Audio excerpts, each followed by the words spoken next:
And they come streaming back into the kitchen, and suddenly you hear this laughing. The guy's going, oh, do you remember the one where the Joker did this? Do you remember when Two-Face was unbelievable? And I watched that with my kid, and they're laughing and laughing.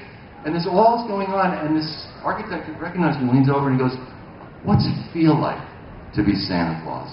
And he was right, it was like Santa Claus would run.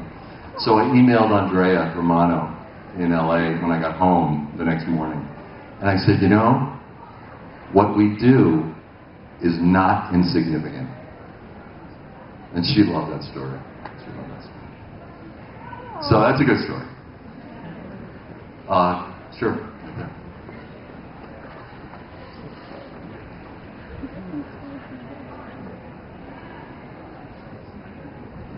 Hi, Kevin again. Hi. Do you actually read the comic books yourself? Yeah. No, I'm afraid not. I didn't have comic books when I was a kid. I went to, actually, it's interesting, I went to a really strict parochial school. And I had very Irish Catholic parents. And we just didn't have comics. It was a very old-fashioned... My father was born in 1910. Wow. So he was the age of most of my friends' grandparents. And they were the children of Irish immigrants.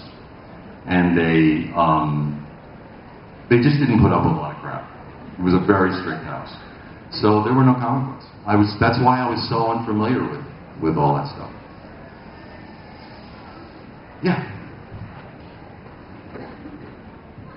How did you feel when you first told about the idea of having older Bruce Batman mentoring Terry with Batman Beyond? Because that show was brilliant. I loved seeing Wasn't that great? older Bruce and what he was like. Well, I love the fact that they asked me to do the voice. Usually, and there was a segment in Warner Brothers that wanted to go with an older actor. Because it's just safe to get someone who is older. And Andrea's the one who talked him into letting me do it. And I love that. Because, you know, as an actor, you like to stretch and you like to play different stuff. And I had a blast doing it. And Will Friedle, who did the voice of Terry, is a really terrific guy. And it's funny, sometimes the relationships you develop off-set reflect the ones you have on-set. Because he's a smoker. And I smoked when I was in high school and then quit. So I have a thing about smoking. And I'd see him light up and I'd go, get that thing out of your hand. You know, and I realized I must sound like his father. And he said that. He said, you sound like my father. So I'd come up sneaking around behind him, grab him out of his hand, throw him away. You know. And so we had an interesting off-set relationship like that. He's a great guy. But I enjoyed doing that role. Yeah, it's a good show. Good show. Sure. All right. Yeah, did you do the film Justice League Infinity Crisis on Multiple Roofs or whatever it was called? Justice League Anti-Crisis? No, Justice League Infinity Crisis on Earth. Or it's called something like that, I believe. Crisis on Two Earths. I don't think it was me. No. I don't think it was me. Also, I got another question, which was, can you say I'm Batman like Christian Bale? Yeah, take it. I'm Batman, not Christian Bale. That works lovely. Can you not do it like George Clooney? Sure, back there.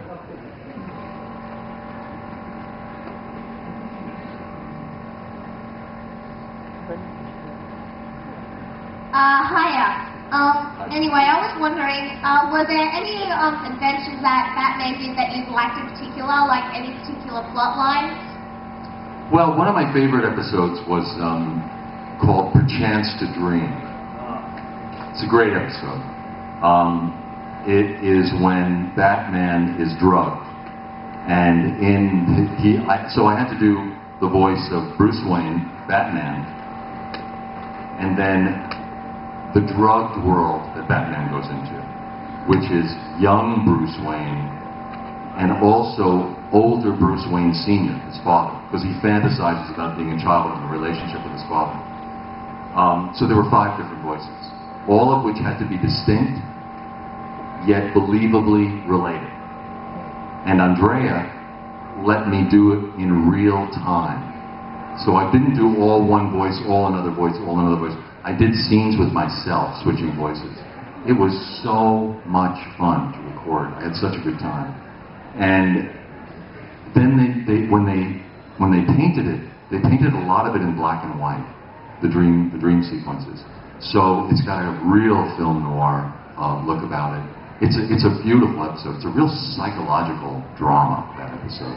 So I've always liked that one a lot. Yeah.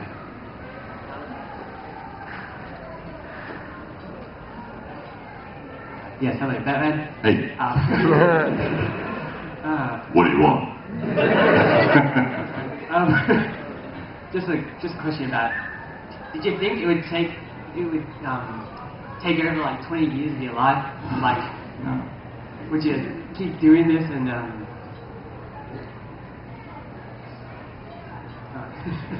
In acting, as in most things in life, life is what happens while you're busy making other plans. You know that John Lennon line? Yeah.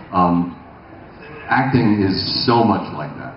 It's so much, no matter what you plan on doing, something else is going to happen. So I didn't plan on becoming a voice actor. I didn't plan on doing Batman for 20 years. I just worked really hard at what I was doing, and it led that way. So I'm really happy it did. It's been a great job. But I had no idea it would go on as long as it has. Back there?